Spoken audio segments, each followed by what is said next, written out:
Hey, what's up, everybody? This is Isaac from Guns for Everyone.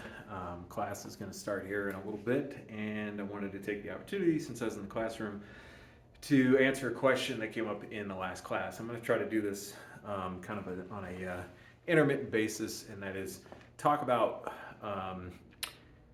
data. Well, talk about questions come from the class. The class question this last time was about data. The question about caliber came up, and if you've seen some of the other videos, one of the things we always come back to is consistency and efficiency. Everything we do, skills, tactics, tools, mindset, all of that stuff. We want to be efficient and consistent with everything that we do in self-defense. And we also want to focus on probability.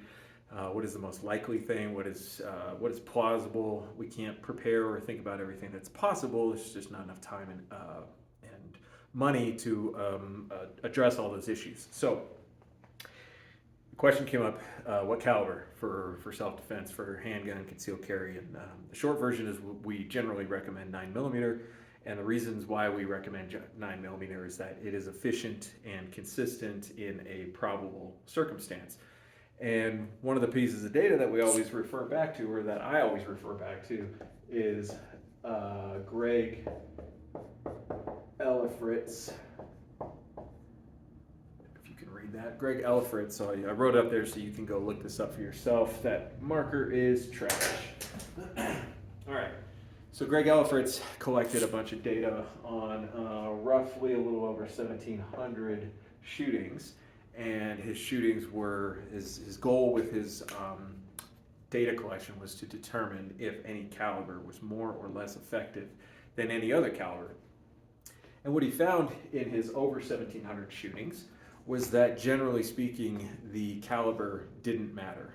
There were differences in the data, but if you look at all the compounding data, not compounding, all the variations in what we could collect in a data set, especially in a self-defense shooting, the differences in performance across calibers was not statistically significant. There's not enough of a difference between each caliber for us to draw a conclusion that one is better than the other at the essential act of stopping an attack. That was the original intent of his data, was to determine what stopping power actually meant. And what he found was data doesn't support any caliber is better at stopping than any other caliber. Now, his data is now, his collection of the data is now 11 years old, because he published it in 2013. And that's when he published it. He gathered data across decades, wherever he could find data where he had enough information to determine caliber and the effect it had on the bad guy, or person, I should say, because in some cases, maybe it wasn't a bad guy. And so his data is actually quite old. Even though it was published in 2013, we could say it actually goes back decades. So the question in the class was, well, does the data keep up with the current times? And specifically, if you're dealing with impaired homeless people. The guy asking the question actually worked as an ED, emergency department nurse, and that's a person who's going to deal with a lot of altered people, a lot of mental altered states, substance, or just, what's the word I'm looking for, organic. And so when you have a sample set of people you're working with that are constantly acting unpredictable, it's natural to ask the question, well, is this data still valid? Because I've seen more altered people in the last decade than the decade before. So society may change, and culture may change, and even substance abuse may change over time, but one thing that doesn't change over time is human bodies and physics and the way the brain functions. And so I think that third part is where the question is, does the change in substance abuse change the way the brain functions enough to change the data? And I'm not going to get into that right now. I just want to say that is a really good question.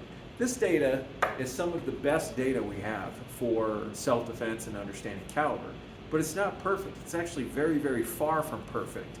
And like I said, I think it's the best, but there's lots of room to question this stuff and to ask the critical questions and to challenge that data.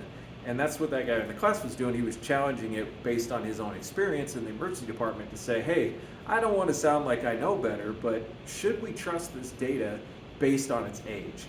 And there's a lot of reasons we shouldn't necessarily trust it. We should interrogate it very closely. All data, when it comes, especially when it comes to self-defense, should be questioned and criticized.